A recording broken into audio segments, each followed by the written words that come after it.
Veja no ICL Notícias, segunda edição. Dino contra os penduricalhos. Em nova decisão, ministro proíbe criação de novas leis que viabilizem os supersalários. Relação suspeita. Relatório da PF aponta mais de 10 encontros entre Toffoli e Vorcaro. Trump quer guerra. Presidente dos Estados Unidos dá ultimato de 10 dias para chegar a um acordo com o Irã. O ICL Notícias, segunda edição, está no ar.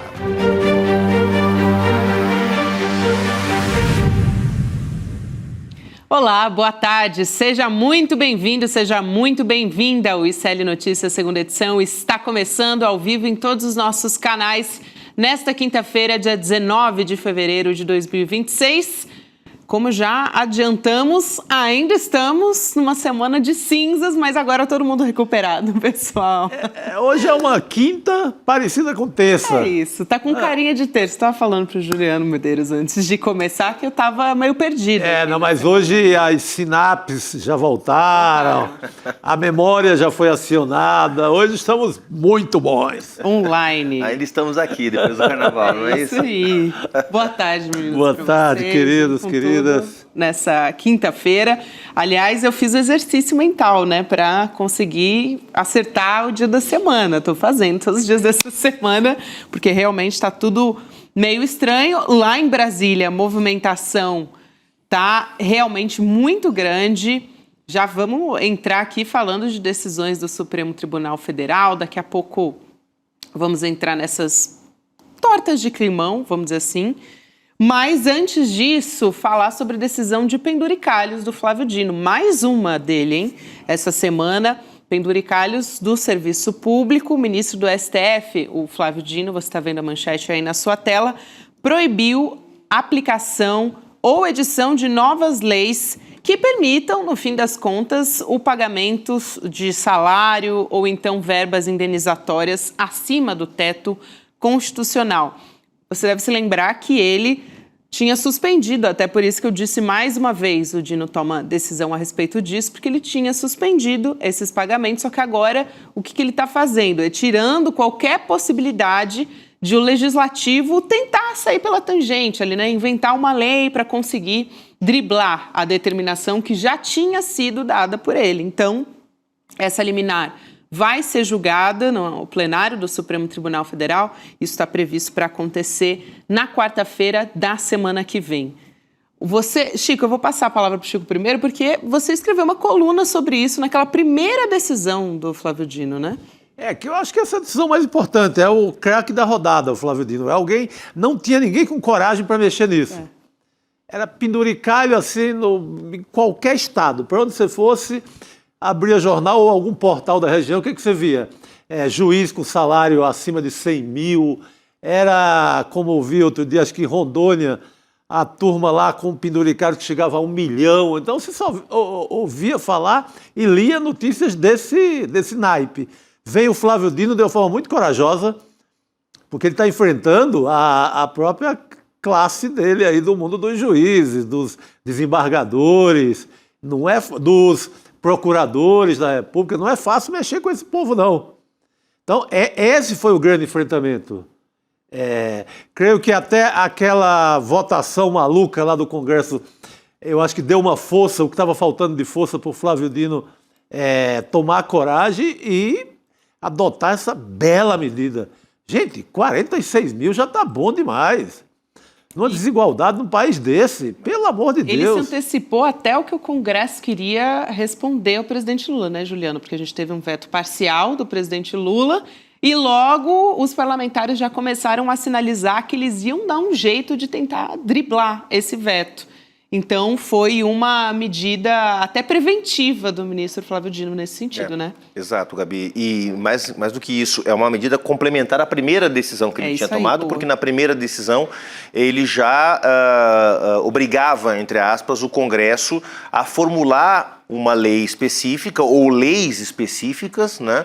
que explicassem a natureza dos benefícios complementares, né? Porque há benefícios que são conquistas de diferentes categorias do serviço público, mas leis que organizassem isso para que isso não se convertesse num mecanismo para driblar a lei, que é a lei do teto, que diz que ninguém pode ganhar mais no vencimento base. Então, portanto, o vencimento base é aquilo que está no contra-cheque como salário, e aí vem os penduricalhos para poder superar o teto. Então, o Dino pedia, né, ordenava ao Congresso Nacional que legislasse sobre isso, que criasse... Só que começou a haver um movimento dentro do Congresso, bom, é para a gente legislar, então beleza, deixa que a gente vai legalizar os penduricalhos. E aí agora vem essa segunda decisão, né, uma decisão complementar que fala, olha, mas não pode superar o teto. Vocês podem criar o auxílio que vocês quiserem, mas na soma final não pode dar mais de R$46 mil. E agora que a gente vai ver a reação do Congresso Nacional, porque a pressão não é exatamente sobre o Legislativo. Porque ao contrário do que a gente fala muito, porque o deputado tem auxílio terno, tem auxílio avião, tem auxílio... Gente, isso não existe mais no Brasil. É uma cota única para a verba de gabinete e o salário do deputado. Esses penduricalhos que o Legislativo tinha já não tem mais por força da pressão pública também. Sim. Na maior parte dos estados, tá ok? O que tem? Tem os penduricalhos do Judiciário. Então, essa decisão do Flávio Dino atinge o coração de tribunais de justiça em todo o Brasil, de ministérios públicos em todo o Brasil. Então, agora que a gente vai ver a reação da própria categoria do Flávio Dino, que são os magistrados. Você viu que São Paulo, o TJ, a turma aqui, os togados do TJ de São Paulo, já entraram na justiça tentando derrubar. Por isso que veio essa decisão de hoje do Flávio Dino, para tentar acabar com essa brincadeira. É isso, essas duas, vamos dizer, essa reação, né? Mais essa do ministro Flávio Dino. Então, realmente, a gente tem que aguardar para ver como é que os parlamentares vão se comportar depois de mais essa decisão, porque fica bastante escancarado, né, Chico? Se você, mesmo assim, insiste depois de ser barrado mais uma vez pelo STF... Você bota a cara, né? É realmente... Olha, mas outro nível. Eu acho que eles não vão... ninguém vai recorrer de forma individual, tem as associações de juízes, magistrados, procuradores, e são corporações muito fortes, e elas vêm com tudo para cima do Flávio Dino. Eles não vão, eles acham que é pouca grana e que o país está nadando em dinheiro e que vão tentar novamente essa mamata toda. Mas, ao mesmo tempo... é uma medida que ninguém quer colocar o CPF, assim, descaradamente, né? Então entra de uma forma mais... Dá uma inibida. Enfim, é isso aí. Bom, vamos entrar também na discussão sobre o caso Master. Temos novidades, todo dia eu falo isso, mas é verdade, porque realmente mais desdobramentos que a gente traz nessa quinta-feira. Hoje, reportagem do portal UOL, descobrimos que o ministro Dias Toffoli e o banqueiro Daniel Vorcaro tiveram mais de 10 encontros pessoais entre 2023 e 2024. Reportagem da Natália Portinari, do UOL. Ela teve informações do relatório que foi encaminhado pela Polícia Federal ao Supremo Tribunal Federal. Além desses encontros, gente, conversas de WhatsApp indicam que o Toffoli chegou a convidar o Daniel Vorcaro, dono do Banco Master, para a festa de aniversário dele. Tem isso também. E o Dias Toffoli, qual é o posicionamento dele diante disso? Ele nega a amizade com o Vorcaro, sempre defendeu que não havia margem para suspeição, mas fato é que agora o ministro deixou a relatoria do caso. Aconteceu na semana passada, praticamente agora, né? E o Toffoli e o Vorcaro não responderam aos contatos da reportagem do UOL também para se posicionar ou comentar os encontros. Então, essa história está escalando cada vez mais, né, Juliano? De fato, ainda há elementos que precisam ser esclarecidos, né? Porque, veja, o fato da relatoria do caso ter saído das mãos do ministro Toffoli e ido para as mãos do ministro André Mendonça não extingue por si só o debate sobre uma eventual suspeição, né? Porque isso faria com que o Dias Toffoli tivesse de prestar contas para o colegiado, para o Supremo Tribunal Federal, para a Corte, de por que ele, mesmo estando mais do que evidente que não haveria prerrogativa para que o caso fosse puxado para o STF, porque ele segurou esse caso no STF até agora, né, mantendo esse inquérito na Suprema Corte, né? Então, acho que ainda tem explicações que o Toffoli precisa dar. Claro, ele pode ter relações pessoais com quem ele quiser, ele não tem como saber que um caso de um banco, de uma empresa, de um escritório vai parar no Supremo. Até então não haviam casos envolvendo o Banco Master no Supremo. Então não é razoável que uma troca de mensagens, um telefonema, um encontro de 4, 5 anos atrás pudesse ser usado para criar um elemento de suspeição para uma ação que vai ocorrer muitos anos depois, mas o ministro tem a obrigação, ele mesmo, de dizer, quando puxa o caso para o Supremo, olha, estou puxando esse caso, mas eu mesmo não posso julgar porque eu tenho uma amizade com esse sujeito. Então veja só. Quem puxou, né? Exato. Então assim, o problema não é que ele tenha relações com o Vorcaro, né? Os ministros têm relação com muita gente, né? No mundo dos negócios, quase todos os ministros do Supremo têm relação com muita gente. A questão é que ele não ter se declarado suspeito, né? E essa que foi todo o desgaste desse caso envolvendo o Toffoli está exatamente nesse elemento, né? Dele ter segurado o caso tanto tempo nas próprias mãos, né?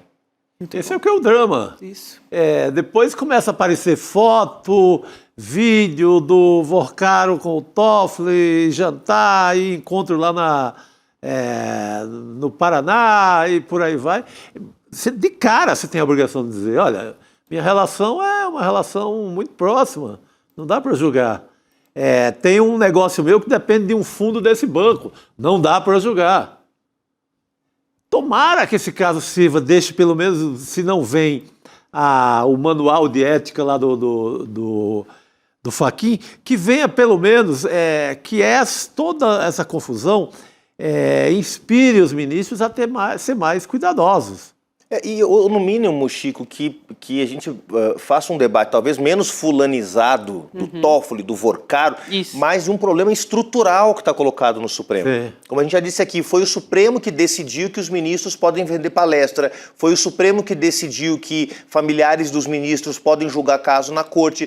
Ou seja, o Supremo tem tomado uma série de decisões nos últimos anos que tornou muito permissiva essa relação. Então, bom, vamos lá, tem o caso do Toffoli e do Vorcaro, que se investigue, que se analise, mas o melhor resultado disso tudo seria sair o tal do Código de Conduta para colocar limites na relação dos agentes públicos com o mundo corporativo. Perfeito. Esse é o debate que a gente tem levantado aqui, não só no N2, mas no ECL de maneira geral, desde o início desse caso. E até para ampliar essa história, Juliano e Chico também, os deputados... tá bom, a Ciri quer entrar aqui na conversa do N2. Então tá bom, fica quietinha aí que eu não tô falando com você. Calma, Ciri. Tecnologia sem controle aqui. Mas eu quero entrar aqui no braço, vamos dizer assim, do legislativo dessa história. Primeiro que já tem assinatura suficiente para montar uma CPMI sobre o caso do Banco Master, né, sobre a fraude financeira.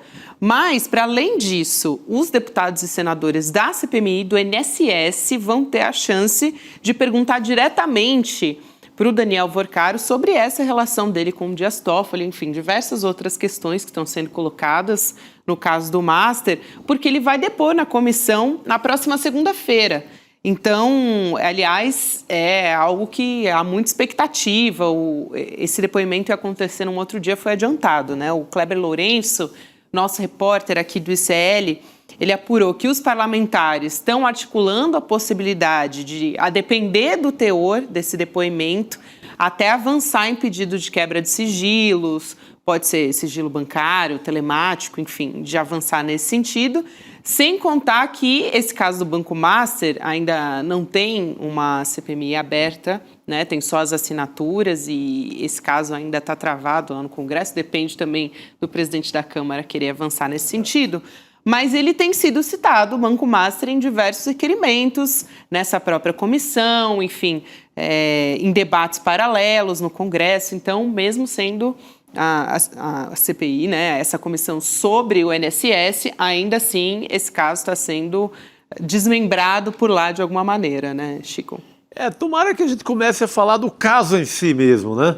Porque até agora a gente ficou no Código de Ética do Supremo, ficou na relação do Vorcaro com o Toffoli e não avançou em figuras como o Ibanez Rocha, que é talvez o maior envolvido político dessa história, em volume de dinheiro, quando o BRB coloca 12 bilhões comprando papéis podres do Master, aí você tem o grande escândalo da parada. Não que o Cláudio Castro, governador do Rio, também não esteja enrolado. Ele colocou quase 1 bilhão na Previdência da Previdência, ou seja, dos aposentados do Rio de Janeiro e futuros aposentados, no Banco Master, em fundos do Banco Master. É outro rolo federal. Mas eu ficaria tranquilo se começasse pelo menos pelo Ibanez. É muito pesado o que acontece com o Ibanez Rocha em relação a esse caso Master. Não chegamos a ele ainda. Por quê? Porque estamos discutindo ainda os encontros, a intimidade do Toffoli com o Vorcaro. Tem que resolver isso e começar a deixar a bola rolar. E não só por isso, né, Chico? Porque, bom, nós vamos ter agora, então, o depoimento do Vorcaro numa CPMI que não está montada para investigar esse caso. A CPMI que está discutindo, que está investigando, entre muitas aspas, a fraude do INSS, uma CPMI que está controlada pelo Centrão, onde ele vai aparecer na segunda-feira, ou seja, os deputados que não estão investigando esse caso vão ter um palanque, é disso que se trata, um palanque para falar de um caso que está chamando muita atenção da opinião pública, então vai ser um circo, né, com todo respeito ao mundo circense, né, que é uma arte belíssima, mas vão montar ali um espetáculo para que meia dúzia de oportunistas, deputados oportunistas do Centrão, do bolsonarismo, queiram tirar algum tipo de proveito, né, da presença desse sujeito que está no centro de uma fraude financeira realmente grave. Eu já disse aqui, eu sei que nem todo mundo acha que é uma opinião das mais simpáticas, mas eu não acho que a Câmara dos Deputados, o Senado Federal, com a atual composição de maioria bolsonarista e de maioria do Centrão, que estão envolvidos até o pescoço nesse caso, tenha qualquer condição de desenvolver uma investigação independente, transparente, criteriosa sobre essa fraude. A Polícia Federal está trabalhando no caso, a relatoria saiu das mãos do Toffoli, né? Então, assim, de fato, que a CPI, que a Câmara dos Deputados queira atrair esse caso para si, não tem outra justificativa senão criar um palanque para desgastar quem quer que seja, né? Ou pior ainda, mais do que desgastar, o Banco Central ou algum outro setor que não tem nada a ver com o escândalo se blindarem, né? Porque não seria a primeira vez que a gente veria uma CPI convocando um sujeito para arrancar desse sujeito algum tipo de facilidade, algum tipo de vantagem, né? Ele é um alvo riquíssimo em todos os sentidos para isso. Eu sou lá o deputado do Centrão, eu convoco, protejo e levo uma grana. Desculpa falar assim dos nobres deputados, mas é a prática, né? É o que a gente tem visto em relação às BETs, em relação a vários lobbies feitos em Brasília. Isso. E a gente sabe como é que funcionam também essas CPIs, né? E os cortes, né? Para redes sociais que todos esses parlamentares da extrema-direita costumam fazer, né? Enfim, várias sessões que viraram um verdadeiro circo por conta disso. Então, é bem observado para a gente acompanhar essa história também. Juliano e Chico, ainda nessa história do Supremo Tribunal Federal, mas saindo um pouco dessa questão do Banco Master, tem uma outra discussão que ontem a Heloísa Vilela trouxe aqui junto com a gente, reportagem dela, aliás, tem novas apurações da Elo nesse caso. 3 funcionários da Receita Federal e um do Serviço Federal de Processamento de Dados estão usando tornozeleira eletrônica e foram afastados do trabalho por suspeita de vazamento de informação privada de autoridades do país, incluindo ministros. Essas medidas foram determinadas nessa semana pelo ministro Alexandre de Moraes. Ele teve como base um relatório que foi produzido pela Corregedoria da Receita Federal. O que a Elo traz de apuração nesse sentido? 2 dessas 4 pessoas que eu citei aqui não foram consideradas suspeitas pela Corregedoria. Além da esposa, da mulher do Alexandre de Moraes, a Viviane Barsi, o filho do ministro Luiz Fux também teve informações sigilosas acessadas, segundo a gente sabe até agora. Tem uma apuração também do Igor Gadelha, do Metrópolis, de que o advogado Rodrigo Fux teve o sigilo fiscal quebrado, tendo então a declaração do imposto de renda acessada sem autorização judicial. Então, essa é uma discussão também que está sendo colocada nessa semana sobre a postura do Alexandre de Moraes nesse caso, do vazamento de dados. Tem também o tratamento desses auditores, né, no fundo, porque, na verdade, o que está sendo colocado e que a Elo já trouxe aqui ontem, né, desde o começo dessa história, é a maneira como isso foi colocado, o vazamento dos nomes desses envolvidos, enfim, e como não só os sindicatos, mas essas instituições que representam esses trabalhadores estavam questionando, fazendo diversos questionamentos sobre como esse caso está sendo conduzido, né, Juliano? Ontem o Chico também conversou muito sobre isso com a Elo. Queria te ouvir a respeito dessa história, ainda mais agora com essa nova apuração da Elo.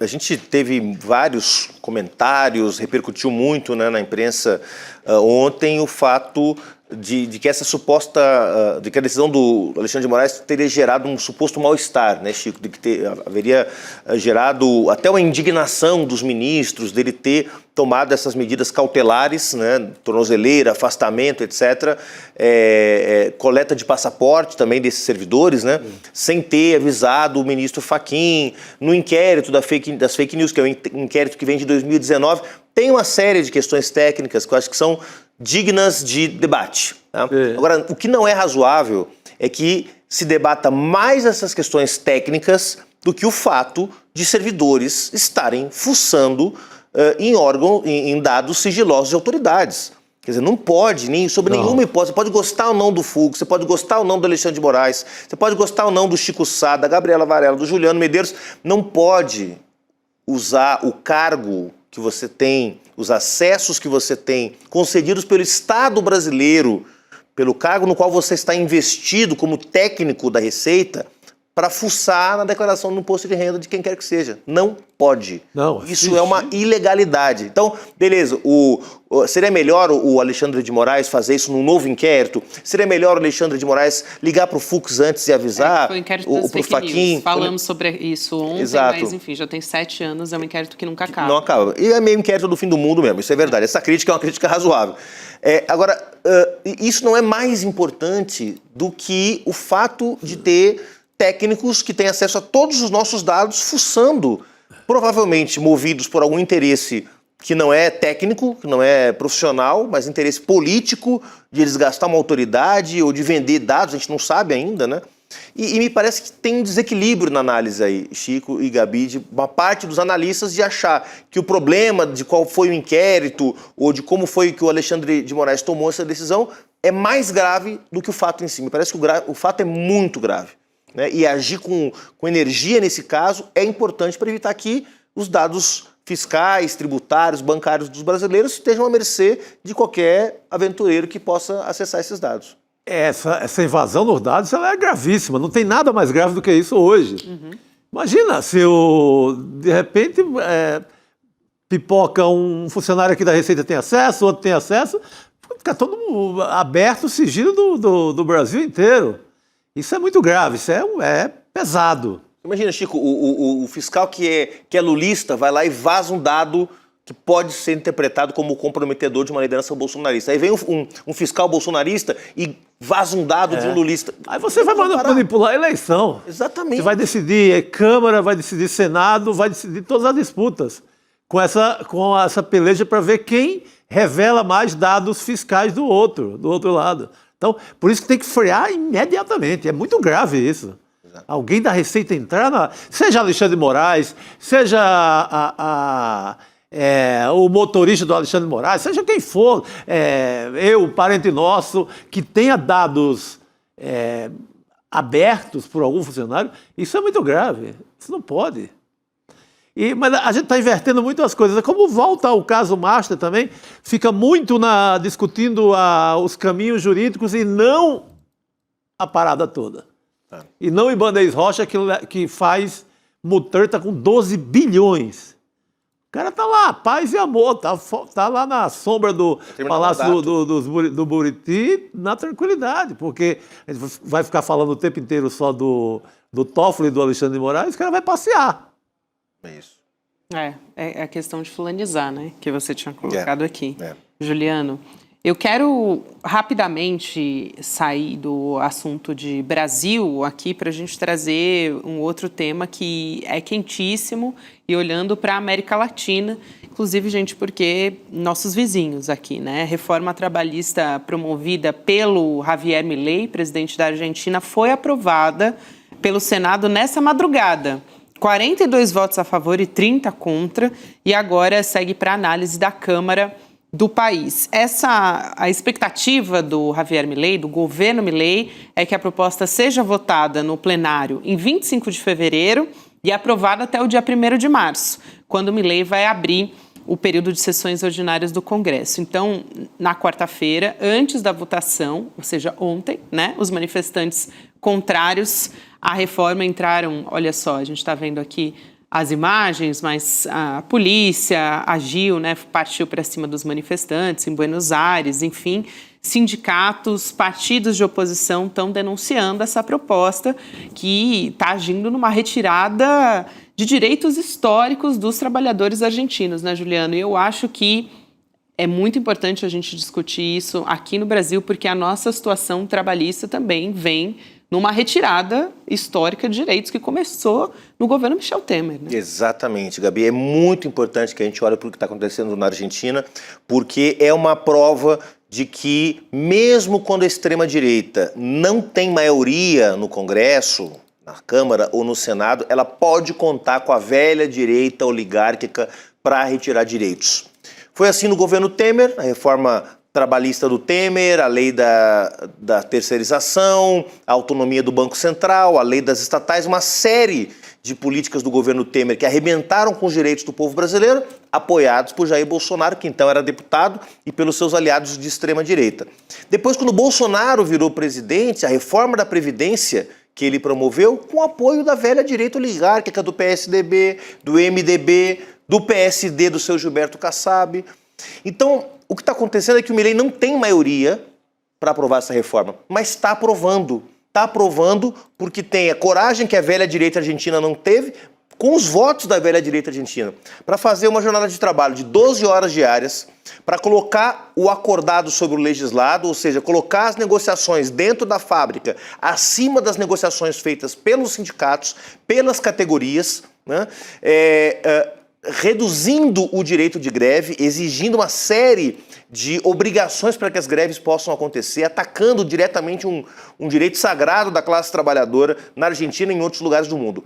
O sistema laboral argentino vai ficar mais parecido com o brasileiro, o que significa menos direito, mais precarização, mais informalidade e, claro, o valor do trabalho na sociedade cada vez mais baixo, a partir da determinação daqueles que definem o preço, o valor do suor do rosto de cada um. Exato, e esse papo, né, Chico, que aqui tem muito no Brasil de, negocia com o patrão, claro. Vai lá negociar com o patrão. O trabalhador vai negociar com o patrão, né? Vai para ver o êxito que você vai ter. Não, e aqui você tem o ataque que a Justiça do Trabalho sofreu nos últimos tempos, da reforma do Temer para cá também está sendo desmontada. E o interesse é esse. Falamos agora do Supremo. Nota 10 para defender a democracia do Brasil. Fez um papel histórico. Mas coloca lá na mesa de qualquer juiz do Supremo um caso trabalhista para você ver. Acho que fora contra o Uber, contra a iFood, contra as grandes plataformas. Conta nos dedos, né, Chico? Quem está do lado do trabalhador, né? No judiciário, você conta nos dedos. Talvez você tenha o Flávio Dino, mas nem o Zanin é a favor do trabalhador. É uma desgraça. Outro dia teve um caso de Goiás, de um pedreiro mostrando que trabalhava de 7 da manhã à meia-noite e ele estava tentando mostrar que havia um vínculo real de trabalho no dia a dia. Ele estava pedindo indenizações. O Supremo mandou passear. O Barroso, antes de entregar a toga lá, ele estava jantando na casa do dono do iFood, cantando Roberto Carlos. Aí só sobram os detalhes para o pobre trabalhador, né? Só lembrando da responsabilidade dessas plataformas, né, Chico, com os trabalhadores autônomos, né? Você citou aí o iFood, mas sim. plataformas lucrando com o endividamento de trabalhador, com, enfim, com a fragilidade de todas essas relações de direitos históricos e ainda trabalhando mentalmente para que eles se achem empresários. Para dizer por aí, eu sou empresário, eu defino meu horário. Claro. Vai ver, trabalha 14 horas, 15 horas, isso é definição de horário? Correndo atrás para sustentar os filhos, as filhas em casa? E um último comentário da minha parte sobre isso. Vejam vocês, nós estamos falando do presidente mais radical de extrema-direita hoje, depois do Trump, talvez, e do Benjamin Netanyahu. Ele é um radical de extrema-direita, acha que o Estado tem que ser mínimo, acha que as pessoas têm que ter o direito de vender os filhos, de vender órgãos do seu corpo, ou seja, a mercantilização total da vida. E ele está fazendo uma reforma que, se for concluída, vai ser igual ao que o Temer e o Bolsonaro fizeram. E que só está piorando, né? Então, quando a gente fala de bolsonarismo moderado, de uma extrema-direita, de uma direita democrática no Brasil, não se iludam, gente. Não vai no fim das contas, é sempre porrada em cima do trabalhador e da trabalhadora, porque no programa econômico essa turma está toda junta. E a gente achou que já estava ruim com a reforma trabalhista, nos últimos anos tem piorado mais ainda. Processos trabalhistas estão parados por conta dessa discussão do Supremo e cada vez mais quem toma, né, no lombo é o trabalhador, que tem cada vez a exploração, enfim, cada vez mais acontecendo. Juliano, a gente se empolgou aqui no tema, mas eu vou ter que te liberar. Me liberem, nós estamos de tons pastéis para equilibrar um pouco o que foi o carnaval, muita cor, muita... Mais sobriedade agora. Viemos todos um pouco mais sóbrios, e falando em sobriedade, vem uma pessoa que é muito sóbria, ele, Rodrigo Viana. Que também está num tom sóbrio aqui. Moderado. Na nossa mesma. Vamos que vamos, gente. Rodrigo Viana, boa tarde para bem? você, bem-vindo. A gente estava aqui nessa... Aliás, você falou bastante sobre, no Urgente, né, Rodrigo, sobre essa questão ali da Argentina. Sim. Mas eu ia trazer para a nossa mesa aqui uma outra questão, que é a seguinte, eu não sei se você ouviu ontem, enquanto você estava ali na espera, para entrar no N2, que eu disse que cada um tem os seus oráculos, né? Sim. Aqui no N2, os meus oráculos, você sabe que são Chico Sá e Rodrigo Viana, né? Nessa ordem, por favor. Tem precedência, Chico. Quando eu comecei no jornalismo, ele já era Por questão de idade, por questão de idade. Então. Chegou lá na Folha, era um garoto. Aliás, acabou de sair mais um oráculo aqui do N2, Juliano Medeiros, né? Eu consulto os meus oráculos. Não, todo mundo tem seus oráculos, né? Todo mundo tem seus oráculos, precisamos. Pois é, e a gente estava falando sobre, enfim, questões históricas, essa questão, por exemplo, dos trabalhadores, né? É algo que a gente tem na nossa plataforma de cursos. Eu estou citando isso porque todos os temas que a gente conversa aqui no ICL, no N2, tudo, a gente tem mais de 300 cursos da nossa plataforma. Tem o aprofundamento lá na plataforma. Então tem um aprofundamento, tem aulas sobre determinados temas, né? Daqui a pouco a gente vai falar sobre internacional, sobre o Irã, tem curso sobre isso e sobre o Oriente Médio na nossa plataforma, enfim. Tudo isso a gente vai consolidar num lançamento novo da nossa rede aqui do ICL, que vai ser no dia 26 de fevereiro, né? Um lançamento semana que vem aqui com o Eduardo Moreira e apresentar o Oráculo ICL. O Chico explicou muito bem ontem, Rodrigo, como que vai funcionar o Oráculo, né? Que é basicamente consolidar o que a gente tem de conhecimento em uma ferramenta tecnológica confiável. Exatamente. Né? E não é só aquele dado que qualquer inteligência artificial ela te dá aquele dado meio chutado.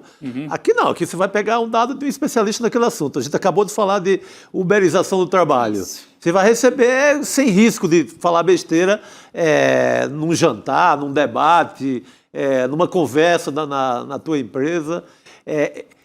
Ontem eu falei da imagem da questão da aposta. Sabe aquelas apostas eleitorais que você fala?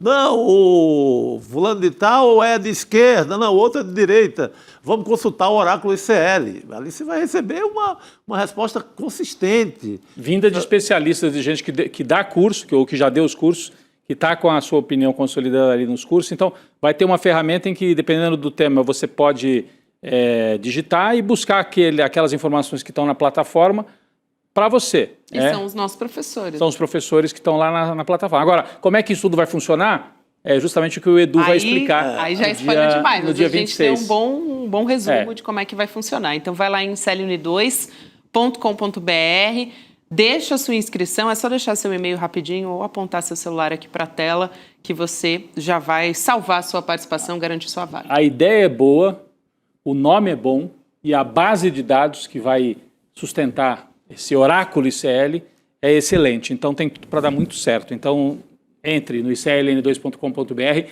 e se inscreva para no dia 26 você também fazer parte disso.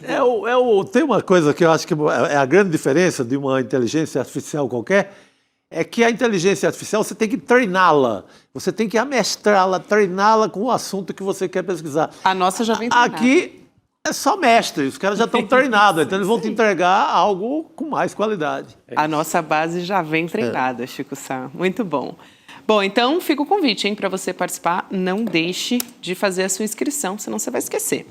Vamos seguir aqui, Rodrigo, aproveitando que você chegou, vamos falar de questões relacionadas à política e sobre como é que está essa disputa no Senado para o ex-presidente da Câmara dos Deputados, Arthur Lira. Faz um tempo que a gente não fala dele aqui, né? Arthur Lira, não, porque... Está querendo cavar espaço em outro lugar aí, né? A gente acabou esquecendo o rei do orçamento secreto, mas eu acho o inventor ao lado do Eduardo Cunha do orçamento secreto, que é o que desgraçou o país, que sequestrou, né? Tirou do Lula, tira do executivo a possibilidade de aplicar muitos recursos.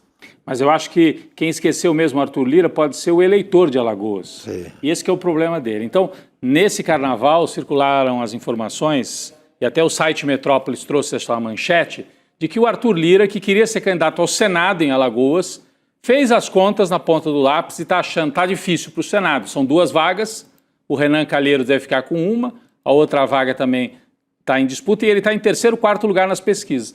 Ele quer correr para o Tribunal de Contas da União, o Arthur Lira. Essa é a manchete que está no Metrópolis e que veio nesse feriado. Mas acontece que eu fui ver, o ICL já tinha trazido esse bastidor, Gabi. A gente já discutiu isso aqui. Já, e no nosso site já tínhamos trazido isso. Podemos até colocar aqui na tela. Então, o Metrópolis trouxe agora no Carnaval, mas a gente tinha trazido há 2 meses essa informação. Primeiro, o Pinto falou aqui no N2. Ele falou aqui também. Se puder colocar de novo essas 2 manchetes, olha aí, ó.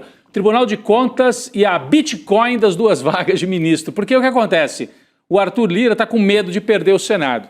E aí ele está se colocando assim, em vez de Senado, eu me candidato para uma vaga no Tribunal de Contas, que é uma tremenda de uma saída, porque o salário é alto, mantém prestígio político, né, toma decisões que interessam ao mundo político. Tem um acordo, ou pelo menos teria, na eleição do Hugo Mota, ele foi eleito para a Câmara, e o PT tinha o compromisso de que o Hugo Mota trabalharia para indicar o Odair Cunha, petista, deputado de Minas, para ser o próximo ministro lá no TCU, na vaga que vai se abrir. Mas a turma do Mota e do Lira está querendo rasgar esse acordo e empurrar o Arthur Lira para essa vaga no Tribunal de Contas da União. Tem outra manchete muito boa também, de algum tempo atrás no ICL. TCU é o armário onde a direita quer se esconder até 2030, né? Ali, ó, esperando 2030. O Arthur Lira está vendo, 26 está difícil, eu vou me esconder, se possível, no Tribunal de Contas, com um belo salário, com muita mordomia e com muita influência política, Gabi. Então essa é a notícia que está circulando forte em Brasília. Mas é como o Glauber Braga, o deputado Glauber Braga, que é o adversário, eu chamo adversário, mas na verdade é inimigo mesmo do Arthur Lira. O Arthur Lira tenta caçá-lo, o Glauber Braga se pergunta hoje nas redes sociais, mas o Arthur Lira cuidando de contas, no Tribunal de Contas, o homem que inventou o orçamento secreto, né? O homem que inventou a emenda PIX, toda aquela parafernália de mecanismos que é para tirar o orçamento, para deixar o orçamento sem controle. O orçamento vai no bolso do deputado lá, ele faz a vaquejada e fica com o resto. É difícil você pensar em Arthur Lira no TCU, mas também, olha, com o Renan Calheiros lidera... Para o Senado em Alagoas. Assim, dado como quase eleito, e o JHC, prefeito da capital...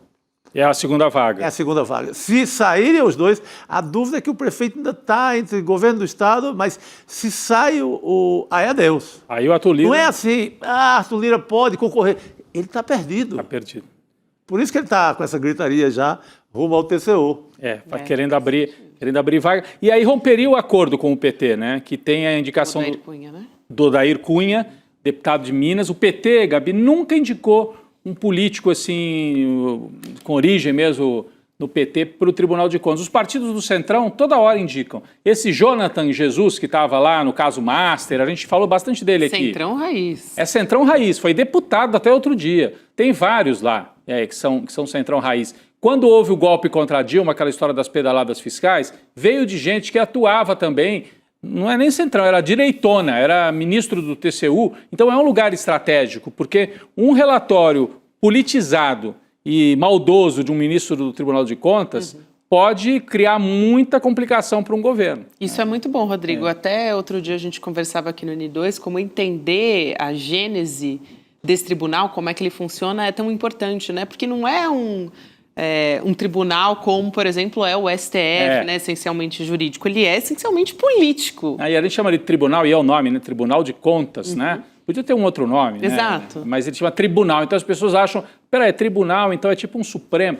Na verdade, ele é um órgão auxiliar do Congresso para julgar, e é difícil, né? Acompanhar a execução de orçamento e das contas públicas, que é algo super complexo. Então, teoricamente, ele nasceu para isso, para fazer essa auditoria das contas públicas federais. Daí tem Tribunal de Contas nos estados e alguns grandes municípios também tem. São Paulo, por exemplo, tem Tribunal de Contas Municipal.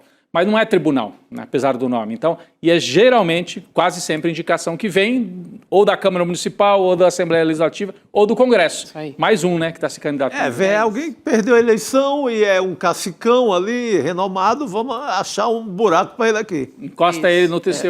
Isso. Não, Pendura no TCU. Que é para ajeitar lá, porque não pode um cara da estatura do Arthur Lira, né, que foi quase o sub-rei da República, o vice-rei geral, ele não pode agora não ficar sem cargo. Tem esse ajeitamento.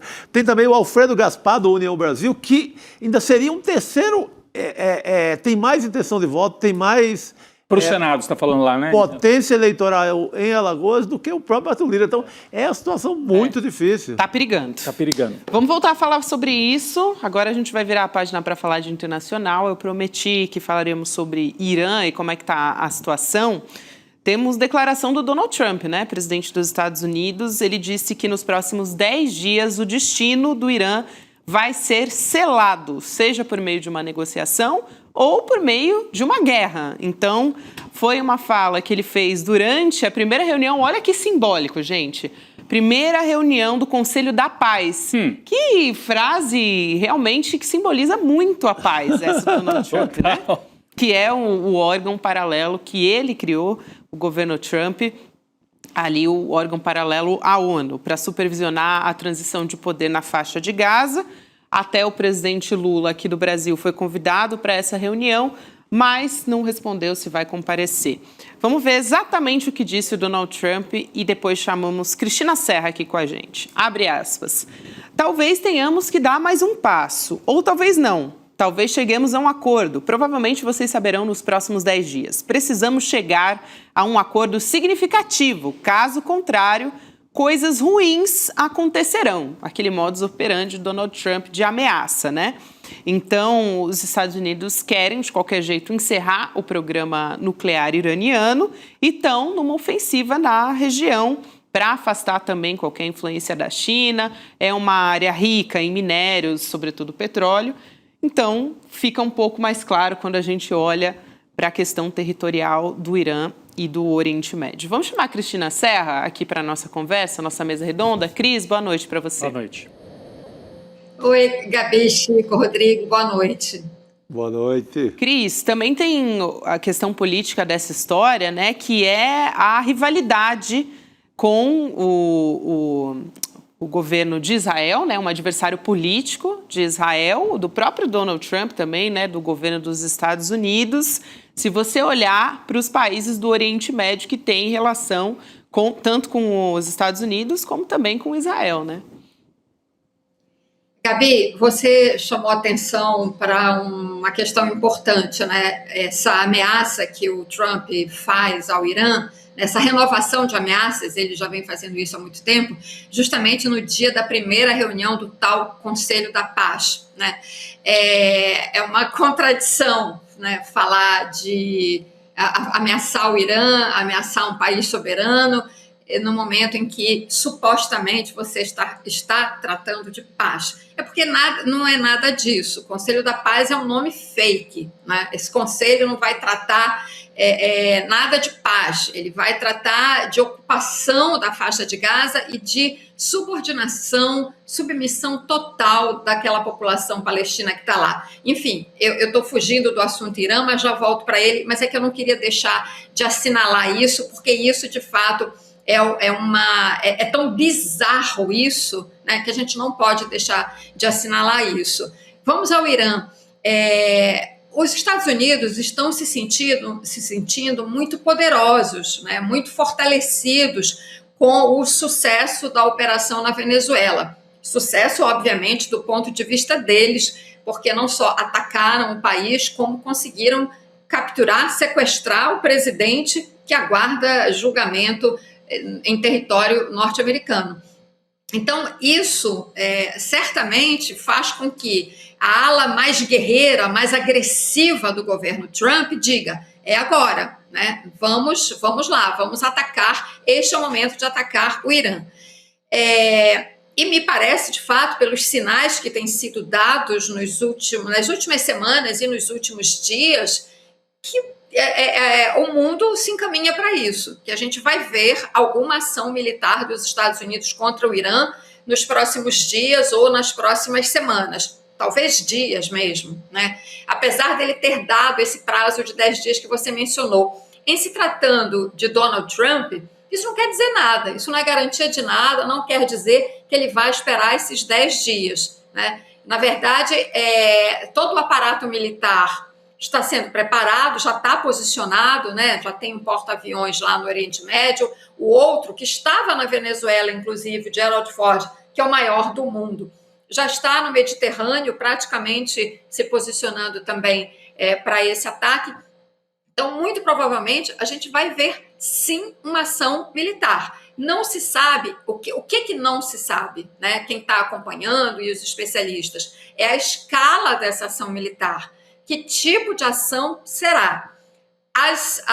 Os especialistas que mais acompanham o Irã, o resumo do que eles escreveram nesses últimos dias e que eu tenho acompanhado de perto, não vai ser uma ação de ocupação do território do Irã com tropas, como não foi na Venezuela, né? O fantasma do Iraque continua assombrando os Estados Unidos.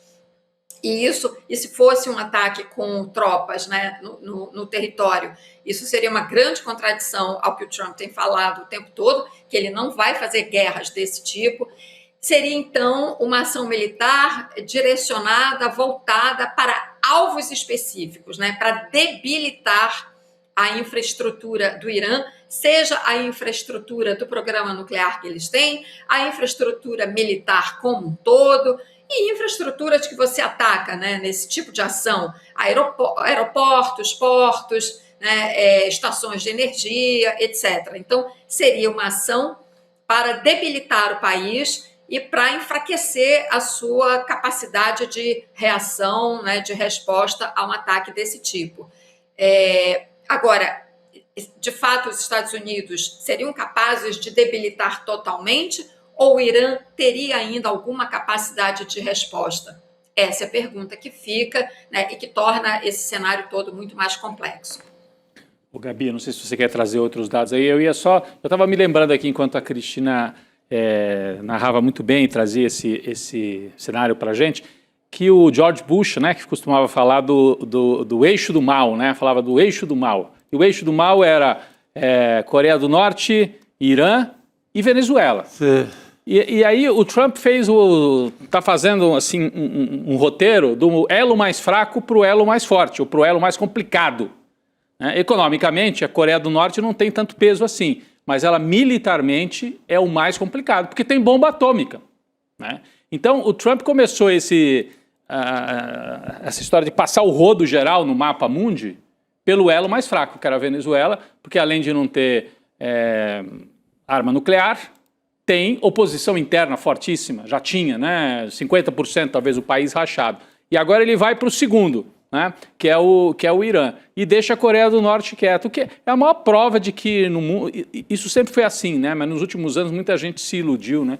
Quer dizer, se não tiver armas, se não tiver exército, você não... Você não para o outro lado. Você não para. Então, você só para se o outro lado tiver medo. É claro, a Coreia do Norte tem um arsenal muitíssimo inferior ao dos Estados Unidos, mas tem capacidade e tem mísseis de longo alcance. Pode fazer estrago no Japão e até, dizem, no território, chegar até o território dos Estados Unidos. Enquanto o Irã, um país enorme, com peso econômico gigante, com petróleo, mas não tem ainda arma nuclear. É isso que os Estados Unidos querem impedir, né? Então, e que acabou de viver uma instabilidade política importante. Fortíssima, com manifestações de rua que não foram suficientes para a derrubada do governo. Acho que o Trump estava apostando, vamos ver se derruba com as manifestações internas, para a gente não precisar mexer. Aí não precisaria interferir. Aí não precisaria. A primeira aposta dele foi essa. Foi essa. Né? Mas, pelo jeito, a Guarda Revolucionária conseguiu segurar. Diga, Cris. Tem uma coisa aí importante no que você falou, não só a Coreia do Norte tem arma nuclear, como também para o Trump é muito mais complicado mexer com um país que está ali pertinho da China. Encravado, lógico. Acho que ele não chegaria a tanto. Em relação ao Irã também, como você bem lembrou, o país é um alvo dos Estados Unidos há muitos anos, há muitas décadas, né? E que agora está numa situação, de fato, de uma certa fragilidade, né? Se não uma fragilidade total, né? Mas tem características que tornam a situação atual, digamos assim, favorável para que os Estados Unidos invadam o Irã. Por exemplo, né, esses grupos aliados do Irã, Hezbollah e Hamas, estão mais enfraquecidos. A Síria está numa situação completamente diferente da de anos atrás, e o presidente atual da Síria é um aliado dos Estados Unidos. Uhum. Israel está muito fortalecido depois da guerra em Gaza, né, com todo o apoio que tem dos Estados Unidos. Como vocês lembraram bem, os protestos internos no Irã ultimamente, né, que foram abafados, massacrados, né, mas que mexem com o regime de fato. E, claro, em meados de 2025, Israel atacou o Irã, os Estados Unidos também bombardearam instalações do Irã. O Irã fez uma retaliação, mas uma coisa muito, assim, quase que um teatro para dizer, olha, eu também reajo. Então, assim, esse digamos assim, se você analisa as últimas décadas, esse talvez seja o momento, de fato, mais favorável para uma ação militar dos Estados Unidos no Irã. Agora, lembrando também uma outra coisa importante, Rodrigo, que pega do que você mencionou. A questão no Irã quem é a oposição no Irã? Uhum. Qual é o rosto, qual é o líder que personifica a oposição ao regime dos ayatolás? E o regime dos ayatolás tem uma estrutura extremamente fechada, hierarquizada. Então, só fazer uma comparação com Venezuela, novamente, hoje já se sabe que antes da ação na Venezuela, os Estados Unidos tiveram conversações com pessoas do governo Maduro. Aí até o Delcy Rodrigues, que está no cargo até hoje. Com o Irã, há uma dificuldade maior, né? Porque por ser, de fato, uma estrutura extremamente fechada e controlada pelo líder supremo religioso, né? O líder dos xiitas dentro do Irã, imagina, acontecer alguma coisa com Ali Khamenei também pode levar, eventualmente, a uma guerra civil, uma desestabilização do Oriente Médio. Tem uma importância religiosa e dentro das minorias do Oriente Médio também que é importante. Aliás, a gente vai mudar de assunto aqui, mas só ressaltando que nas últimas negociações, a Arábia Saudita, o Catar tem tido papel importante também, mas até o Catar foi atacado de alguma maneira pelos Estados Unidos, né? Recentemente teve lançamento de mísseis, enfim, então também essa tensão parece que está no entorno ali dos países que têm atuado com uma negociação de alguma maneira. E que são sunitas, né? São sunitas, ao contrário do Irã, e que são pró-Ocidente, né? Catar e Arábia Saudita têm relações... Mas que não têm interesse numa guerra. Claro, não querem talvez uma guerra ali que desestabilize todo o mercado de petróleo. Exatamente. Também, né, Chico? É isso aí. Está em jogo. Vamos seguir Por aqui, favor. porque eu quero trazer de volta para o Brasil, aqui mais uma pauta para a gente discutir, que é a seguinte: o ministro André Mendonça disse num vídeo publicado nas redes sociais que os lucros do Instituto ITER, que é a empresa da qual a família dele é sócia, vão ser divididos em dízimo para a igreja e também para obras sociais. Vamos trazer esse vídeo, a gente já volta a conversar. Durante a peregrinação, Abraão construía tendas, mas também construía altares. Abraão, ao mesmo tempo em que parava e construía uma tenda, ele construía um altar de adoração a Deus. Eu, com a minha esposa e sob as bênçãos dos meus filhos, decidimos que a nossa parte do Instituto ITER será para consagração de um altar a Deus. Tudo o que vier possivelmente a dar de lucro e resultado, eu vou separar 10% para o dízimo e os 90% restante será investido em obras sociais e em educação. Só para contextualizar um pouco melhor, esse instituto comercializa cursos do ministro, é especializado em conteúdos jurídicos. O jornal Estado de São Paulo noticiou que a empresa faturou 4,8 milhões de reais em contratos públicos em pouco mais de um ano. E o ITER foi criado como uma empresa de sociedade limitada em novembro de 23, depois da entrada do André Mendonça no STF, se vocês olharem aí para o tempo. E as atividades começaram em 2024, Chico, início de 2024. Olha, eu acho que não é, se você vai doar para caridade, para onde for, não deixa de ser imoral se passou pela influência do ministro para o escritório do filho dele ganhar esse dinheiro. É imoral do mesmo jeito. Claro, ele pode ter o dom divino de falar direto com o homem lá de cima. Aí obter um perdão. Mas aqui para o nosso joguinho terreno, o pecado continua o mesmo. Pecado capital, eu diria. Por que só serve a suspeita para cima do Xandão, para cima do Toffolo, do próprio Toffolo, do Gilmar? Se você tem filho, você tem mulher, se você tem qualquer parente com escritório de advocacia que, sob a influência do ministro lá, ganha muita grana, que é o caso desse ITER aí, gente, não pode do mesmo jeito. Então, não pode pro Xandão, pode só porque ele é terrivelmente evangélico? É. E outra, se ele vai destinar para... E essa igreja, será de quem é para ele destinar isso? Isso não pode constituir uma lavagem de dinheiro? É o branqueamento do dinheiro em nome de Deus. O dinheiro que é suspeito, eu jogo na mão de uma igreja de um pastor amigo meu, lavei, pula do outro lado, branquinho, faço até o teste da janela lá, do Omo. do sabão Omo, sabe? É. A igreja lava mais branco também. A igreja lava branco. Então não é isso... Claro, isso para a clientela dele, né, para o universo dele, para o universo evangélico, vai pegar bem para a imagem. Mas isso não tira pecado de ninguém. Eu acho que para uma parte, viu, dos evangélicos. Não tira pecado de ninguém. Eu vou fundar uma igreja também, que é fácil, e vou mandar, se eu cometer alguma ilegalidade, mando tudo para a igreja, boto minha mãe lá em Juazeiro para cuidar, é uma terra boa para fazer a igreja, e pronto. Não é assim, gente. É muito fácil enganar as pessoas. Isso. Não, gente, olha, me dá uma aflição ver esse homem falar, o André Mendonça. Não, Chico. O Chico adora. O Chico adora ouvir o Chico falar. Não o novo pastor, não, o velho pastor.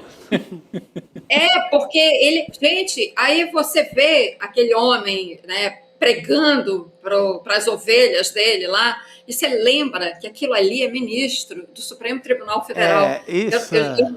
Eu não consigo esconder a minha aflição com isso. Olha, eu acho tudo errado. Não tem que ter instituto, coisa nenhuma, ainda mais vendendo curso do ministro. Olha, esse curso deve ser muito caro, né? Porque o faturamento foi de 4,5 milhões em um ano. Vê aí, divide por mês para ver o faturamento. Então, esse curso deve ser muito caro. Por quê? Porque ele é ministro do Supremo. Ele está usando a imagem dele do ministro do Supremo para ganhar dinheiro nesse instituto. Não interessa que ele vá agora doar para dízimo, para obra social, até porque, como o Chico falou mesmo, isso tem uma cara de lavagem de dinheiro. Bom, mas vamos lá. não vou aqui me aprofundar nesse aspecto. O que eu quero dizer é, um ministro, gente, ele já ganha o maior salário do serviço público, tem todas as despesas custeadas pelo contribuinte e tem nas mãos um poder que não se pode medir. Qual é o poder? Uma decisão que um ministro desses dá, né, decide a vida de milhões e milhões de brasileiros, né? Quando o Supremo decide, por exemplo, sobre um plano econômico, né? Tem várias ações, né, no Supremo sobre aqueles planos econômicos que prejudicaram muitas vezes as pessoas, né? Uma decisão do Supremo sobre INSS, uma decisão sobre tributos, por exemplo. Então, o que um ministro tem que ter? Empresa, instituto, faculdade, seja lá o que for, não tem que ter. Ele escolheu, ele aceitou, ele foi convidado para ser ministro, escolheu ser ministro. Então, limite-se a exercer esta nobilíssima função de magistrado da Suprema Corte, né? E eles podem dar aulas e podem dar palestras, né? Já não está de bom tamanho. Você tem que ter empresa, né? Bom, pode dar palestra, mas agora também tem que ver, né, para quem vai dar palestra e se vai receber.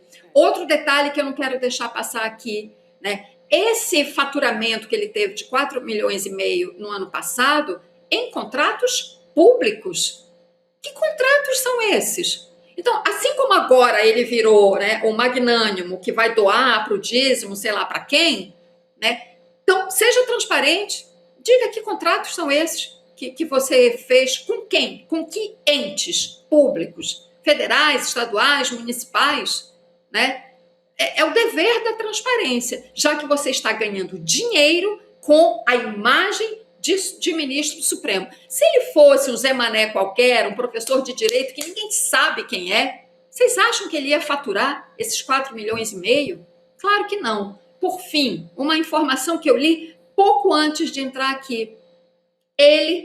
Esse ITER, este instituto criado pelo André Paluza, né? Porque agora, assim como o Gilmar tem o Gilmar Paluza, esse agora também vai ter o festivalzinho dele, né? André Paluza é patrocinador de um evento na Alemanha que tem como apoiador a FEBRABAN, a Federação Brasileira de Bancos. Gente, isso não pode ser aceito, isso não é normal. Isso não pode ser aceito como uma coisa normal. A Federação Brasileira de Bancos, que frequentemente tem ações sendo julgadas no Supremo, ser apoiadora, tem até um nome para isso, eu anotei aqui, esses nomes, né, para disfarçar lobby, para disfarçar patrocínio. A FEBRABAN é apoiadora institucional deste evento na Alemanha, que do qual faz parte este instituto do André Mendonça. A matéria é meio confusa, não fica claro se é um instituto do André Paluza que está promovendo sozinho ou se é um dos patrocinadores, seja como for, o nome dele está lá. Não pode estar, e muito menos FEBRABAN ser apoiadora institucional. Porque só rapidinho, o Chico explicou muito bem, a Cristina também, o André Mendonça está dando a explicação da hora que o dinheiro entra para fora. Quer dizer, o dinheiro já entrou. Então, já que ele entrou, agora eu vou colocar em obras beneméritas, porque eu converso com Deus, eu sei onde é que vou botar o dinheiro. Agora, antes do dinheiro chegar, o problema é esse. E aí que a Cristina tocou. Não importa se depois ele vai ser super bonzinho e botar em obras sociais. Acontece que ele está recebendo dinheiro de gente que vai ser julgada no Supremo Tribunal Federal. Mas não é o banco, não é o Itaú nem o Bradesco, é a FEBRABAN, é claro. Se daí talvez pegasse... ficaria muito escancarado, né? Se fosse o Itaú que patrocinasse o evento na Alemanha. Mas daí ele pega a federação. Né? E aí, como é que fica? Na hora que tem uma causa para julgar alguma coisa relacionada aos bancos. Qual é a forma que ele vai julgar? É evidente que ele vai julgar a favor dos bancos. Então, essa é a questão, não é? Mas ele é bonzinho, o dinheiro entra, depois ele vira um dinheiro limpo. Mas como é que ele entrou? Para esse dinheiro entrar, o que o ministro está dando em troca? No mínimo um aceno, né? tô com vocês, me ajudem aqui que eu tô com vocês, né? É alguma coisa nessa linha. Então, é vergonhoso. É isso. Ô, Cris, obrigada. Foi fundamental essa sua fala e também destrinchar todos esses pontos aqui com a gente, porque realmente, assim, é preocupante, para dizer o mínimo. Obrigada, Cris. Até a próxima. Valeu, pessoal. Boa noite, Até mais. Boa noite, querida. A gente segue aqui, voltando mais uma vez a falar de Inter, mas agora com o Jamil Chad, que está chegando aqui para conversar com a gente. Jamil, boa noite, bem-vindo. Boa noite, Gabi. Boa noite a todos. Bom estar aqui com vocês. Boa noite. Vamos trazer aqui uma história que se desenrola no entorno ali do caso do Jeffrey Epstein, né? O ex-príncipe britânico, o Andrew Mountbatten Windsor, deixou a delegacia nessa quinta-feira. Ele tinha sido preso por suspeita de má conduta no exercício de cargo público. A história aqui está na tela, a manchete, prisão que aconteceu depois de uma denúncia, aí que está esse fio com o caso Jeffrey Epstein. Um suposto compartilhamento de material confidencial pelo ex-príncipe com o criminoso sexual, o Epstein. De onde veio isso, né? E-mails que fazem parte daquele turbilhão de documentos, né? 3 milhões de documentos que foram divulgados pelo Departamento de Justiça dos Estados Unidos, mostrando que o Andrew pode ter compartilhado relatórios comerciais potencialmente confidenciais, porque na época ele era representante especial do Reino Unido para o comércio internacional. O irmão mais velho do Andrew, o rei Charles III, se pronunciou logo depois da prisão. Ele disse o seguinte, abre aspas, em nota à imprensa, a gente coloca aqui na tela, enfim, recebi com profunda preocupação a suspeita de má conduta em cargo público do Andrew. O que segue agora é um processo completo, justo e adequado, pelo qual essa questão será investigada de forma apropriada pelas autoridades. E aí depois ele diz, deixe-me ser claro, a lei deve seguir o seu curso, fecha aspas. Aliás, Jamil, a família real britânica destituiu o Andrew de todos os títulos também, né? Expulsou, vamos dizer assim, aliás, vamos dizer assim não, né? Expulsou literalmente da residência real, até numa tentativa de dar um distanciamento mesmo dessa história relacionada ao Epstein, né? Gabi, vamos lá. Essa história tem muitas camadas, né? A primeira delas é o ex-príncipe. Né? Eu adoro esse conceito de ex-príncipe. É muito bom. O que quer dizer exatamente isso, né? Tem muitas conotações, mas a principal delas, que me chama a atenção, é o fato de que a coroa britânica tem um sentido de preservação muito, muito aguçado. Então, ela vai se desfazer de todas as maçãs podres pelo caminho para preservar o que? A monarquia. Para não deixar que a monarquia, de alguma forma, seja questionada. Então, se alguém, no meio do caminho, cometeu algum deslize, crime ou outras coisas, ele vai ser sacrificado, mas a monarquia prevalece. E aí nós temos essa declaração do rei também vai nesse sentido. A última frase dele vai exatamente nesse sentido. Eu lavo as mãos à justiça que se encargue disso. Não está nem colocado em nenhum local daquele comunicado o fato de ele ser o irmão do suspeito. Nada, absolutamente nada. Então, é um sentimento de preservação da monarquia muito aguçado, principalmente com essa família. Esse é um primeiro ponto. Segundo ponto, também chama muita atenção. O fato de que ele está sendo investigado não por aquela foto que a gente acabou de ver, não por conta de estar envolvido com alguém que praticava, ou, na verdade, tinha uma rede de pedofilia. Não é por isso que ele está sendo investigado. Olha a foto, e essa foto está nos arquivos do Epstein, não é uma foto que vazou de nenhuma forma, está com a justiça. Epstein e, naquele momento, a companheira dele foram investigados justamente por conduzir uma rede global de pedofilia. Andrew fazia parte, de alguma forma, desse esquema, mas a investigação contra ele não tem nada a ver com isso. A investigação com ele tem a ver com dados confidenciais do Estado britânico que ele teria compartilhado com Epstein. Eu fico me perguntando, essa é a prioridade, então? É a preservação do Estado e dos segredos do Estado. Isso é mais importante do que as vítimas, as meninas, né? Porque, obviamente, a pergunta que nós todos faremos, calma aí, mas o Andrew estava ou não envolvido com aquele esquema com meninas, com menores de idade? Não, isso não vem ao caso. Nós vamos falar do compartilhamento de informações confidenciais do Estado. Então, é muito relevante também a escolha da investigação contra ele. E o ponto número 3.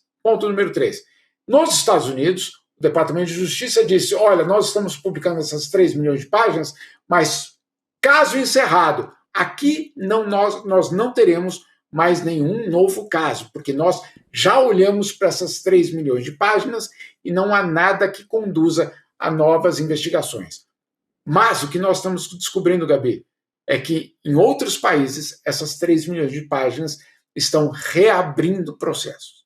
Então tivemos o caso do ex-príncipe, temos na França, por exemplo, o Ministério Público abrindo investigações contra X não é a plataforma, X é contra uma pessoa desconhecida, ou seja, o Ministério Público investigando o que esses documentos falam sobre a França. Nós temos no Brasil o Ministério Público em relação a Natal também fazendo essa investigação, e em vários outros lugares do mundo isso também acontecendo. Então, a pergunta não é só sobre o ex-príncipe, a pergunta também é a seguinte, quem é o próximo? Agora, você viu a cara com que o príncipe saiu depois de passar 14 horas preso? Não, a foto também chama atenção. A foto chama atenção. Não sei se a gente tem aí para colocar na tela, mas ele sai com o olhão esbugalhado. Né? Passou 14 horas, né, detido, e eu até falei, daqui a pouco vai começar a ter crise de soluços o príncipe Andrew para não levarem ele de volta para a cadeia lá depois dessa primeira passagem. Né? Um ex-príncipe ir para a cadeia, ele não saiu muito bem, saiu meio desorientado. Saiu perdidão. Saiu perdidão. Esse príncipe é demais mesmo, Jamil. Também, toda vez que eu tenho que falar isso, assim, em alto e bom som, me pega muito. Eu quero trazer uma outra história aqui. Agora há pouco a gente estava falando do Conselho da Paz do Trump, um pouquinho antes de você chegar, né, Jamil? Aliás, mal começou o Conselho da Paz e o Trump já vem promovendo, assim, frases simbólicas, né, dignas de um Conselho da Paz. Realmente ameaçando outros países, né? Usando mais esse espaço para fazer ameaça e tudo. Mas, falando aqui de uma coluna sua no nosso site, no ICL Notícias, em que você descobriu por meio de documentos que o governo Trump é quem vai tomar todas as decisões no Conselho da Paz, conforme já imaginávamos, né? Um documento do evento que serve como uma espécie de guia logístico para as delegações estrangeiras, instrui até o que os participantes devem dizer quando passam a palavra para eles. E também, outra coisa que me chamou a atenção, Jamil, e aí você vai poder falar muito melhor, é que quem está fazendo parte, né, esses outros presidentes, vão ter 2 minutos para fazer ali uma intervenção, né, para colocar a sua palavra. E o Trump pode falar o tempo que ele quiser. Então, realmente a gente já imaginava quais seriam as características do Conselho da Paz, mas cada vez que a gente descobre mais, Jamil, fica um teatro ainda mais ridículo, né? Querer se colocar na mesma posição que a ONU. Gabi, que bom que você falou com essas palavras. Eu não poderia ter dito de uma forma melhor. Fica ridículo. Mas é isso mesmo. É isso mesmo. Vamos lá. Vamos ser muito claros aqui. É uma grande fraude esse Conselho da Paz. Uma grande fraude à paz e ao Conselho. Porque ele não é nem Conselho e nem é sobre a paz. Né? Então vamos lá. Vamos dissecar. Primeiro, quem assistiu ou quem tem a possibilidade ainda de recuperar essas imagens, no palco só existiu uma bandeira, a dos Estados Unidos. Então começa dessa forma. Segundo ponto, o evento aconteceu num local que era chamado de Instituto da Paz. Chamava Instituto da Paz, em Washington. Houve, na verdade, um sequestro desse prédio por parte da administração Trump, que rebatizou o prédio de Instituto da Paz dos Estados Unidos, Donald Trump. Imagine só. Mas não acaba por aí. Essa imagem que vocês estão vendo é a foto de família. Eu acompanhei, os presidentes ficaram ali, essa imagem já era o Trump chegando, mas os presidentes dos outros países ficaram ali, sem brincadeira, por pelo menos 10 minutos nessa posição, esperando o chefe chegar. E quando o chefe chegou, obviamente, todos sorridentes, etc., mas eu diria, é de uma vassalagem absurda o que nós vimos. E aí sim, a foto oficial, etc., e aí foram justamente para o evento. No evento, eu acompanhei o discurso de Trump, na minha conta, deu mais de 40 minutos de discurso do Trump. Tá? Posso ter me enganado aqui, talvez com algum tipo de imprecisão, mas foi um discurso bastante longo. E aí os documentos que nós publicamos aqui no ICL foram os documentos que foram mandados para todas as delegações que participaram. Por isso nós tivemos acesso, claro, uma delegação foi generosa o suficiente para nos passar. E nesses documentos, o que aparecia? Em primeiro lugar, vocês, os demais, que não são, obviamente, os norte-americanos, vão poder falar, mas só por 2 minutos. 2 minutos. De fato, foi isso que aconteceu. Não só vocês vão poder falar por 2 minutos, mas aqui vão as instruções do que vocês devem falar. Ou seja, até mesmo o discurso dos líderes estrangeiros era ditado pela Casa Branca. E aí com 3 pontos, Gaza, etc. Ou seja, nada de você questionar, nada de você colocar a tua visão, não é nada disso. Aqui o que nós queremos é, obviamente, um ditado a partir da Casa Branca sobre o que vocês vão falar. Eu compartilhei isso com muitos diplomatas, justamente para tentar entender. E aí, isso aqui é normal? E aí, Gabi, eu recebi de pelo menos 10 diplomatas de países diferentes, porque eu fiz questão de mandar para fontes diferentes, todos absolutamente chocados com o fato de que, sim, uma organização internacional é liderada por uma pessoa só e essa pessoa transforma aquele órgão no seu próprio teatro. Para completar, e aí nós não colocamos na matéria porque não deu tempo, porque isso aconteceu depois. Quem foi ao evento ganhou um boné vermelho. Meu Deus. Quem foi ao evento ganhou um boné vermelho. Não estava escrito Make America Great Again e nem fulano 2026, governador de São Paulo, tá, Chico? Não estava escrito isso. Estava escrito USA no chapéu. Imagine só. E aí teve um sujeito que colocou o chapéu ali no conselho. Aí você fala, deve ser o presidente da Argentina. Não. Deve ser o presidente da Armênia. Também não. Foi uma outra pessoa que nem presidente é. Na verdade é presidente, mas que ninguém conseguiu explicar o que ele estava fazendo ali. Era o presidente da FIFA, Rapaz, Gianni Infantino. Meu Deus do céu. São muitas camadas, meu Deus do céu. É alucinante. É alucinante o que aconteceu hoje. Em termos de diplomacia, é absolutamente alucinante. O que fazia Gianni Infantino no Conselho da Paz, criado por Donald Trump, para colocar a sua ordem no mundo? E aí, o contente, com um sorriso de orelha a orelha, Gianni Infantino foi lá e colocou o boné vermelho que ele ganhou na portaria, eu fico imaginando, junto com a pulseirinha que você tem a autorização para entrar aqui. Enfim, é uma fraude tão grande que eu não sei por onde começar. Só tem um ponto que eu acho que a gente tem que lembrar. Aonde estão as democracias ocidentais nesse Conselho da Paz? Não estão. Aí eu pelo menos me pergunto, calma aí, o Donald Trump não é o defensor do Ocidente democrático, liberal, etc. Mas cadê os seus aliados democratas? A França estava na Índia, né? Ocidentais. A França, o presidente francês estava na Índia, junto com o presidente Lula, né? Então, França não estava, o Brasil não estava, o México não estava, a Alemanha não estava, se não me falha a memória.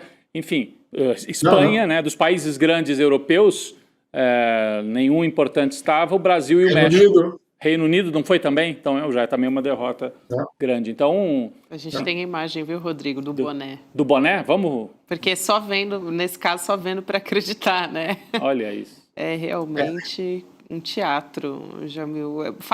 Gabi, assim, a FIFA já teve mesmo. muitos...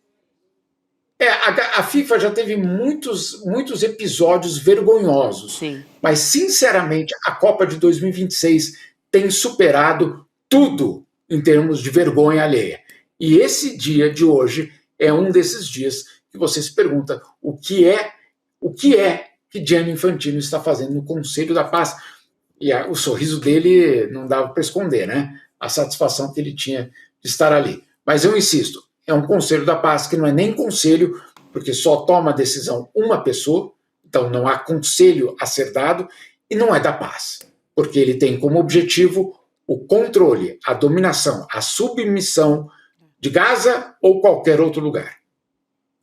É uma situação realmente, como chamou a atenção o Jamil, de subserviência completa por parte desses outros países ali saindo na foto, né? Uma coisa assim impressionante. Aliás, só para trazer uma outra informação sobre o Conselho da Paz, quem se pronunciou também foi o Papa, né? O Papa Leão XIV, ele disse o seguinte, vamos abrir aspas aí para ele: o Vaticano não participará do Conselho de Paz para Gaza. Notamos também que a Itália participará como observadora.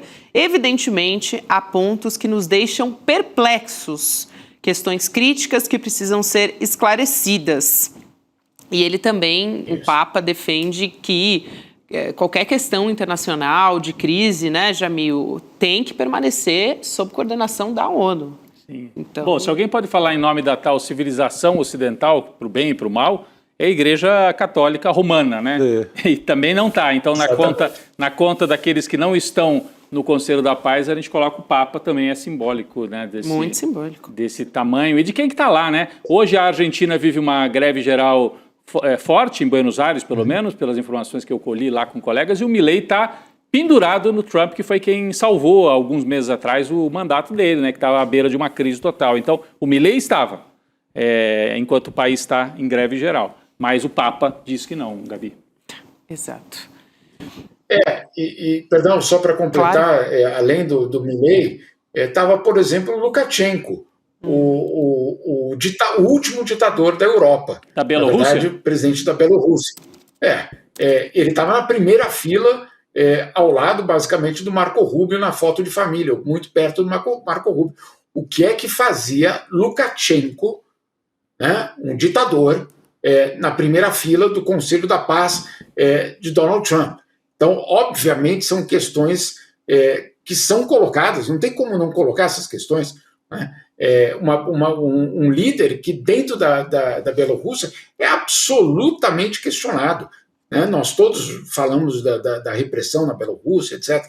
Então, não é da paz e não tem conselho nenhum a ser dado. O que chama atenção também é que, além da parte, vamos dizer assim, política dessa história, ou seja, desses líderes que vão lá para chancelar a existência, basicamente, desse instrumento político de Donald Trump, tem a parte técnica. E na parte técnica do Conselho, todos os escolhidos são empresários ligados a Donald Trump. Claro. Então, obviamente, a construção da Nova Gaza, nós já trouxemos. Hoje tem jornal trazendo, Gabi, como grande novidade, o que nós já trouxemos há várias semanas, né? Aquela história da Nova Gaza, nós trouxemos fotos aqui. Tem jornal trazendo isso com grande destaque hoje, como se fosse a grande descoberta. A grande descoberta é que, de fato, essa Nova Gaza, com arranha-céu, com não sei o quê, etc., ela vai ser liderada na parte técnica por empresários ligados ao próprio Donald Trump. Esse é mais um absurdo dessa história, Jamil. Vamos ver até onde esses países vão querer participar do teatro, né? Porque, enfim, essa foi só o primeiro encontro. Ainda acho que vai ter outros capítulos piores ainda. Jamil, quero trazer muito rapidamente, a gente só vai ter 1 minuto para comentar, mas presidente Lula, ontem a gente informou aqui, está em viagem à Índia, né? Ele fez um alerta sobre o impacto da inteligência artificial nas eleições e criticou a dominação das Big Techs no discurso que ele fez nessa cúpula de impacto, justamente de inteligência artificial, que foi organizada pelo governo indiano em Nova Delhi. E aqui ele falou a respeito disso, né? Já não vou nem trazer a fala completa no ICL Urgente, Rodrigo trouxe também essa fala do presidente Lula, mas chamando a atenção por práticas que podem ser fomentadas dentro dessas plataformas, né? Os riscos, fatos que são manipulados, enfim, e principalmente quando a gente olha para as eleições também. Então, para você comentar muito rapidamente. Muito rapidamente, tem um ponto fundamental desse discurso do presidente Lula, não só dele, de vários outros. nós não estamos falando apenas de um monopólio de empresas de comunicação ou de tecnologia, nós estamos falando de dominação política. A questão, e ele coloca de uma forma muito bem resumida, própria dos discursos do Itamaraty, e aqui já filtrando da onde veio o discurso, obviamente, dos ghostwriters, né? Que obviamente a gente conhece de onde vem. O que vai ser definido com a inteligência artificial é quem é o dominador e quem serão os oprimidos, basicamente. Quem é que ficará de fora e quem é que fará parte deste novo mundo.